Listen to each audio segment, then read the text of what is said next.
மகா பரிசுத்த தேவமாதாவினுடைய அற்புத பிறப்பின் திருநாளுக்கான தியான பிரசங்கம். மகா பரிசுத்த தேவமாதாவினுடைய அற்புத பிறப்பின் திருநாளுக்கான திருவிழிப்பு நாளை செப்டம்பர் மாதம் 7ஆம் தேதியன்று அனுசரிக்க வேண்டுமென்று 2ஆம் கிரகோரி பாப்பரசர் கிபி 722ஆம் வருடம் கட்டளையிட்டார். அனுதின திவ்யபலி பூசை மற்றும் திருவழிபாட்டின் கையேட்டில் மகா பரிசுத்த தேவமாதாவின் அற்புத பிறப்பின் திருநாளுக்கான முகவுரை குறிப்பு பின்வருமாறு எழுதப்பட்டிருக்கிறது. மகா பரிசுத்த தேவமாதா பிறந்த காலத்தில் உலகம் முழுவதும் இருளில் மூழ்கியிருந்தது. அஞ்ஞான நாடுகள் எல்லாம் பாவக்கிரமங்களிலும் ஆங்காரத்திலும் அமிழ்ந்து இருந்தன. சுரேசனுடைய பிரியமுள்ள மக்களான யூதர்களோவெனில் அவரை விட்டு பிரிந்து அலைந்து கொண்டிருந்தனர். எங்கு பார்த்தாலும் பாவமும் இருளும் சூழ்ந்திருந்தன. பூமியின் முகத்தில் பிரகாசமுள்ள ஒரு இடம் கூட காணப்படவில்லை. ஆனால் மகா பரிசுத்த தேவமாதா பிறந்தபோது உலக இருளின் மத்தியிலிருந்து ஒரு ஒளி உதயமாகி தோன்றி உயரமாக எழுந்தது. திவ்ய ரட்சகருடைய வருகையினுடைய மகிமையான நாளை அறிவிக்கும்படியான அதன் விடியற்காலையாக திகழ்ந்தது. மகா பரிசுத்த தேவமாதாவின் பிறப்பானது திவ்ய ரட்சகருடைய வருகையினுடைய மகிமையான நாளை அறிவிக்கும்படியான அதன் விடியற்காலையாக திகழ்ந்தது. இதே போலதான் மகா பரிசுத்த தேவமாதாவிடம் அடைக்கல உதவி தேடி அண்டி வருகிற பாவியினுடைய ஆத்தும இருளானது மகா பரிசுத்த தேவமாதாவின் பிரகாசமுள்ள பரிசுத்த ஒளியால் ஊடுருவப்பட்டு முழுவதுமாக கலைக்கப்பட்டு ஒளியூட்டப்படுகிறது. ஆத்துமத்தின் எந்தெந்த இடங்களில் எல்லாம் மகா பரிசுத்த தேவமாதாவின் மீதான சிநேகம் பிறக்கிறதோ ஆத்துமத்தின் அந்த இடங்களெல்லாம் பரிசுத்த ஒளியால் முழுமையாக நிரம்புகின்றன. நமது ஆண்டவர் அந்த இடங்களுக்கு வந்து தங்கி அவற்றை தமது வாசஸ்தலங்களாக ஆக்கிக் கொள்வார். மகா பரிசுத்த தேவமாதா உலகில் பிறந்த முதல் மணி நேரத்தில் பழைய ஏற்பாட்டின் சகல அச்சிஷ்டவர்களும் சிறுவனுக்கு அளித்த மகிமையை விட அதிக மகிமையை சிறுவனுக்கு அளித்தார்கள். மகா பரிசுத்த தேவமாதாவினிடத்தில் ஆபிரகாமின் கீழ்ப்படிதல், சூசையின் கற்பு, யோபுவின் பொறுமை, மோயிசனுடைய சாந்த குணம், ஜோஷுவாவின் விவேகம் என்கிற விமரிசை ஆகிய புண்ணியங்கள் எல்லாம் இன்னும் அதிக உத்தமமானதாக உருவாக்கப்பட்டிருந்தன. ஏனெனில் இந்த புண்ணியங்கள் மற்ற அநேக புண்ணியங்களையும் நமக்கு அருளுகிற மகா பரிசுத்த தேவமாதா இவ்வெல்லா புண்ணியங்களுடைய உத்தம மாதிரிகையாகவும் உன்னத அச்சு படிவமாகவும் திகழ்கிறார்கள்.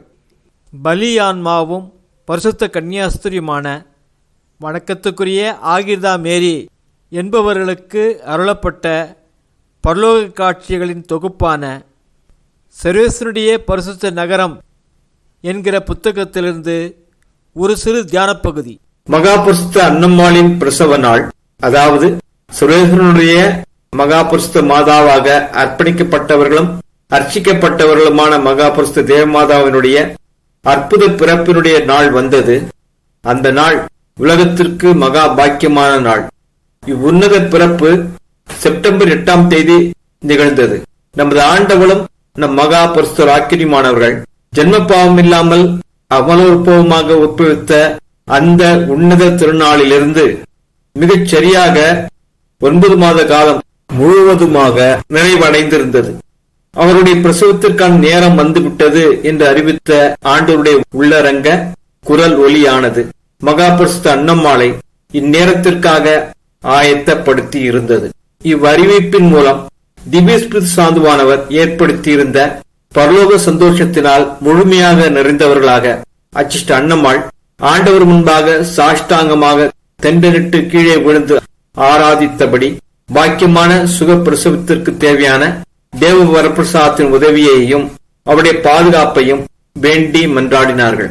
தற்சமயம் உன்னதமான ஒளியினால் பிறக்கிற சிருஷ்டிகளுக்கு ஏற்படக்கூடிய அதே விதமான ஒரு அசைவு ஏற்படுவதை அச்சிஷ்ட அன்னம்மாள் தமது திருவுதரத்தில் உணர்ந்தார்கள். இதே நேரத்தில் தேவ பராமரிப்பினாலும் தேவ வல்லமையினாலும் மகா ஆசீர்வதிக்கப்பட்ட பரிசுத்த குழந்தையான அச்சிஷ்ட மாமரி மகா உயரிய பரவசத்தினுள் மூழ்கி துளைத்து பேர் உவகை அடைந்தார்கள்.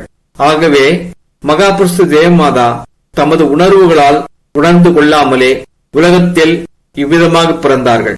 ஏனெனில் மகா பரிசுத்த தேவமாதாவின் உணர்வுகளின் செயல்பாடுகளும் உறுப்புகளும் செயல்படாதபடி நிறுத்தி வைக்கப்பட்டிருந்தன. மகா பரிசுத்த குழந்தையான தேவமாதா அறிவை பயன்பாட்டில் கொண்டிருந்தபடியால் அச்சமயம் அவருடைய உணர்வுகள் இயல்பான விதமாக செயல்பட அனுமதிக்கப்பட்டிருந்தால் மகா பரிசுத்த தேவமாதா உலகத்தில் பிறப்பதை தமது உணர்வுகள் மூலமாக உணர்ந்திருப்பார்கள். எனினும் இக்காரியத்தின் மட்டில் எல்லாமல்ல சர்வேஸ்வரன் வேறு விதமாக திருவுளம் கொண்டார். அதாவது மற்ற சிருஷ்டிகளின் ஜென்மப்பாவ தோஷத்திற்குட்பட்ட பிறப்புடன் தொடர்பு கொண்டிருந்த உணர்வுபூர்வமான அனுபவம் இல்லாமல் அதிலிருந்து முற்றிலுமாக விலக்கப்பட்டவர்களாக பரலோகராக்கினி பிறக்கும்படியாக எல்லாமல்ல சர்வேஸ்வரன் திருவுளம் கொண்டிருந்தார். மகா பரிசுத்த தேவமாதா தூய்மையாகவும் பாவக்கரை பழுதில்லாமலும் தேவ வரப்பிரசாதத்தினால் பூரணமானவர்களாகவும் பிறந்தார்கள். இவ்விதமாக சட்டத்திலிருந்தும் பாவத்தின் அடிமைத்தனத்திலிருந்தும் மகா பரிசுத்த தேவமாதா முற்றிலுமாக விடுவிக்கப்பட்டு சுயாதீனமாக இருந்ததை அவருடைய உன்னத பிறப்பு நிரூபிக்கிறது. ஆதாமின் மற்ற குமாரத்திகளைப் போல் பிறந்தாலும் எத்தகைய உன்னதமான தேவவரப்பிரசாதத்தின் சூழல்களும் நிபந்தனைகளும் சூழப்பட்ட விதமாக கூட வந்தனவென்றால் மகா பரிசுத்த தேவமாதாவின் உன்னதமான அற்புத பிறப்பு எல்லா சிருஷ்டிப்புகளிலும் மகா ஆச்சரியத்திற்குரியதும் புதுமையானதாகவும் திகழ்வதுடன் கூட நித்தியத்திற்குமாக தமது சிருஷ்டிகருக்கு சுதி புகழ்ச்சிகளை செலுத்துவதாகவும் திகழ்கிறது. இரவு 12 மணிக்கு விடியப்போகிற புதிய தேவ வரப்பிரசாதத்தினுடைய நாளிலிருந்து பழைய வேத சட்டத்தினுடையும் அதன் பழைய இருளினுடையவும் இரவை பிரிக்கும் விதமாக மகா பரிசுத்த தேவ ஒளியாகவே ஒளிர்ந்தபடி மகா பரிசுத்த குழந்தை அச்சிஷ்ட மாமரி புறப்பட்டு வெளியே வந்தார்கள். மற்ற எல்லா சிருஷ்டிகளையும் சம்மனசுகளையும் விட அதிக மேன்மையாக ஞானத்தில் தன்னிகரற்ற விதமாக சிறந்து விளங்கிய போதிலும் மகா பரிசுத்த குழந்தை அச்சிஷ்ட மாமரி மற்ற குழந்தைகளைப் போலவே உடுத்தப்பட்டு ஆடை அணியப்பட்டு நடத்தப்பட்டார்கள். மகா பரிசுத்த அன்னம்மாள் தமது பரிசுத்த குழந்தையை மற்ற யாரையும் தொடுவதற்கு அனுமதிக்கவில்லை. தமது கரங்களால் மட்டுமே தமது மகா பரிசுத்த குழந்தை மாமரியை தொட்டு உடுத்தி விட்டார்கள். மேலும் சிறு துண்டு லினன் துணிகளால் தமது மகா பரிசுத்த குழந்தையை அச்சிஷ்ட அன்னம்மாள் தாமே சுற்றி பொதிந்து வைத்தார்கள். அச்சிஷ்ட அன்னம்மாளால் இப்போது எல்லா செயல்களையும் யாதொரு சோர்வும் சரீர வேதனையும் இல்லாமல் செய்யக்கூடுமாயிருந்தது. ஏனெனில் குழந்தையை பெற்றெடுத்த போது மற்ற தாய்மார்களைப் போல் எவ்வித பிரசவ வேதனையும் வலியும் இல்லாமல் மகா பரிசுத்த அன்னம்மாள் தம் மகா பரிசுத்த குழந்தையை பெற்றெடுத்திருந்தார்கள். ஆகவே மகா பரிசுத்த அன்னம்மாள் தமது குமாரத்தியான மகா பரிசுத்த குழந்தை அச்சிஷ்ட மாமரியை தமது திருக்கரங்களில் ஏந்தி இருந்தார்கள். ஆனால் அதே சமயம் சர்வேஸ்வரனுக்கு மட்டுமே கீழ்ப்பட்டவர்களும் எல்லா சிருஷ்டிகளுக்கும் மேலானவர்களும் மகா நேர்த்தியானவர்களும் விலை மதிப்பில்லாதவர்களும் அகில பிரபஞ்சத்தினுடைய உன்னத பொக்கிஷமானவர்களுமான இம்மகா பரிசுத்த குழந்தையான அச்சிஷ்ட மாமரியை தமது திருக்கரங்களில் ஏந்தியிருந்தார்கள். மகா பரிசுத்த தேவமாதாவின் அற்புத பிறப்பு. அச்சிஷ்ட அல்போன்ஸ் மரி லிகோரியார் எழுதிய தியான பிரசங்கம்.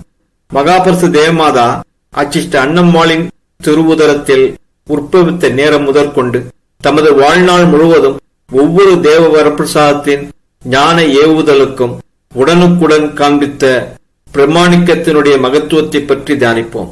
அச்சிஷ்ட அன்னம்மாளின் திருவுதரத்திலிருந்த மகா பரிசுத்த குழந்தை அச்சிஷ்ட மாமரி தேவ வரப்பிரசாதத்தை பெற்ற போதே தமது புத்தியின் பூரணமான பயன்பாட்டையும் பெற்றுக் கொண்டார்கள்.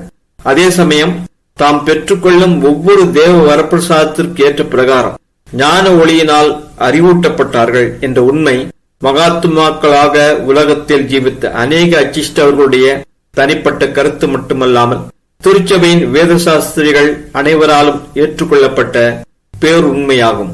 ஆதலால் தான் மகா பரிசுத்த தேவமாதா தமது அழகிய ஆத்துமம் தமது மகா பரிசுத்த சரீரத்துடன் ஒன்றிணைக்கப்பட்ட முதல் க்ஷண நேரம் துவக்கி சுரேசனுடைய ஞானத்திடமிருந்து பெற்ற ஒளியினால் நித்திய உண்மைகள் யாவற்றையும் பரிபூர்ணமாக அறிந்து கொண்டார்கள். அதே ஞான ஒளியினால் ஒவ்வொரு புண்ணியத்தினுடைய அழகையும் நன்றாக அறிந்து கொண்டார்கள். எல்லாவற்றிற்கும் மேலாக மகா பரிசுத்த தேவமாதா சுரேசனுடைய ஞானத்திலிருந்து பெற்றுக்கொண்ட ஒளியினால் சுரேசனுடைய அளவில்லாத நன்மைத்தனத்தை பற்றி நன்றாகவும் முழுமையாகவும் அறிந்து கொண்டார்கள். மேலும் மகாபரிசு தேவமாதா பெற்றுக்கொண்ட சர்வேஸ்வரனுடைய ஞான ஒளியினால் சர்வேஸ்வரன் மனிதர்கள் எல்லோராலும் எவ்வளவு அதிகமாக நேசிக்கப்படுவதற்கு பாத்திரமாயிருக்கிறார் என்பதை பற்றியும் அறிந்திருந்தார்கள். அதில் குறிப்பாக சகல சிருஷ்டிகளுக்கும் மேலாக உயர்த்தும்படியாக விசேஷ தேவ வரப்பிரசாதங்களால் தம்மை அலங்கரித்தவரும் ஜென்ம பாவத்திலிருந்து முழுவதுமாக தம்மை விடுவித்தவரும் அபரிமிதமானதும் அளவில்லாததுமான மாபெரும் தேவ வரப்பிரசாதங்களை எல்லாம் தம்மீது பொழிந்தவரும் நித்தியரான தேவ வார்த்தையானவருக்கு தம்மை தாயாராக தேர்ந்தெடுத்தவரும் பரலோகத்திற்கும் பூலோகத்திற்கும் அகில பிரபஞ்சத்திற்கே ராக்கினியாக தம்மை தேர்ந்தெடுத்தவருமான எல்லாம் உள்ள சர்வேஸ்வரன் தம்மால் எவ்வளவுக்கு அதிகமாக சிநேகிக்கப்படுவதற்கு பாத்திரமாயிருக்கிறார் என்பதையும் மிக நன்றாக மகாபரிசு தேவமாதா கண்டுணர்ந்திருந்தார்கள். எனவேதான் மகாபரிசு தேவமாதா தமது தாய் வயிற்றில் உட்பவித்த நேரம் முதல் சர்வேஸ்வரனுக்கு நன்றி அறிந்திருந்தார்கள். தம்மீது பொழியப்பட்ட திரளான தேவ வரப்பிரசாதங்களை மூலதனமாக கொண்டு தாம் ஆற்ற வேண்டிய ஞான அலுவல்களுக்கான செயல்பாட்டில் உடனடியாக ஈடுபட்டார்கள். தேவ வரப்பிரசாதத்தின் வாய்க்காலாக மனிதர் ஒவ்வொருவருடைய தேவைக்கு ஏற்ப தேவ வரப்பிரசாதத்தை அளிப்பதில் மத்தியஸ்தியாகவும் விநியோகஸ்தராகவும் செயல்பட்டார்கள்.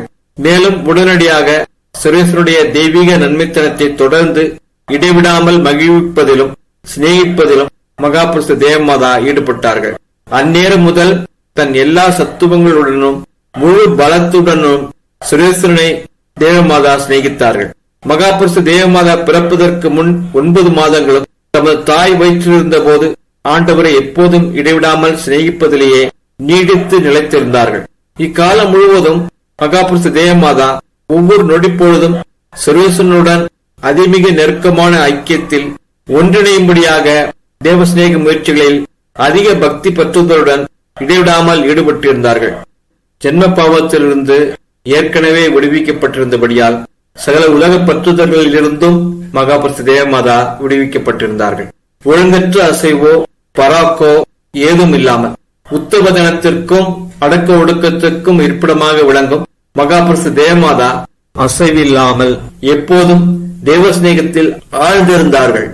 அதேபோல் உத்தமதனத்தை அடையும் உன்னதமான இலக்கை நோக்கி செல்லும் தேவஸ்நேக பாதையிலிருந்தும் சர்வேஸ்வரனிடமிருந்தும் மனிதரை வெகுவாக விலக்கி வெகு தூரத்திற்கு நித்திய கேட்டிற்கே இட்டுச் செல்லும் சரீர உணர்வுகள் ஏதும் இல்லாமல் மகாபரிசு தேவமாதா முற்றிலுமாக எப்போதும் இடைவிடாமல் தேவ சித்தத்தை நிறைவேற்றியபடி சர்வேஸ்வரனுடைய ஐக்கியத்தில் ஒன்றிணைந்திருந்தார்கள். அதே சமயம் மகாபரிசு தேவமாதாவின் பரிசுத்த சரீரத்தின் உணர்வுகள் எல்லாம் அவளுடைய ஆஸ்வதிக்கப்பட்ட உணர்வுடன் ஒன்று சேர்ந்தபடி மகாபரிசு தேவமாதாவை சர்வேஸ்வரனுக்கு மிக அருகில் கூட்டிச் சென்றன. இதன் காரணமாக மகாபரிசு தேவமாதாவின் பரிசுத்த ஆத்மமானது எவ்வித தங்கு தடையும் இல்லாமல் எப்போதும் சர்வேஸ்வரனிடமாக மேலே உயர்ந்து எழும்பியது. எப்போதும் ஆண்டவரை சிநேகித்தது. இடைவிடாமல் எப்போதும் தேவ சிநேகத்தில் உயர்ந்து கொண்டே இருந்தது. மைதானங்களில் ஜலத்தின் அருகே பிளாத்தான் மரத்தை போலவும் உயர்த்தப்பட்டேன் என்கிற சர்வப்பிரசங்க ஆகமத்தின் வசனத்திற்கேற்ப மகாபரிசு தேவமாதா தம்மை தண்ணீருக்கு அருகே பயிரிடப்படும் பிளாத்தான் மரம் என்று அழைக்கின்றார்கள். ஏனெனில் மகாபரிசு தேவமாதா தேவ வரப்பிரசாதத்தினுடைய நீரோடைகளால் வளர்க்கப்படும் சர்வேஸ்வரனுடைய உன்னதமான மரமாக திகழ்கின்றார்கள். மேலும் மகாபரிசு தேவமாதா தம்மை திராட்சை செடி என்றும் அழைக்கின்றார்கள். முந்திரிகை செடி போல் வாசனையின் சுகந்தத்தை வீசச் செய்தேன் என்று சர்வப்பிரசங்க ஆகமத்தில் வாசிப்பதற்கேற்ப வளர்வதை நிறுத்தாமல் எப்போதும் மேல் நோக்கி உயரமாக வளர்ந்து கொண்டிருக்கும் திராட்சை செடியைப் போல் மகாபரிசு தேவமாதா சர்வேஸ்வரனிடமாய் ஊன்றி எப்போதும் தேவ சிநேகத்தில் உயர்ந்து கொண்டே இருக்கிறார்கள். ஓ மகாபரிசு தேவமாதாவே, என் மேல் மகா சிநேகமும் இரக்கமுள்ள தேவரிடம் சோதனை வேளைகளில் நான் எப்போதும் உதவி தேடி ஓடிவர தேவையான நல்ல மனதையும் ஆண்டவரை தினமும் அதிகமாக சிநேகிக்கவும் தேவரின் உத்தமமான பக்தியை கொண்டிருக்கவும் நல்ல பாவ சிங்கத்தினம் அடிக்கடி செய்யவும் தேவையான தேவ வரப்பிரசாதத்தை அருள வேண்டும் என்று மன்றாடுகிறேன். ஆமேன். அச்சிஸ்டர் அல்போன்ஸ் மரிய லிகோரியாரே எங்களுக்காக வேண்டிக்கொள்ளும். அமலோற்போ மாமரியே வாழ்க.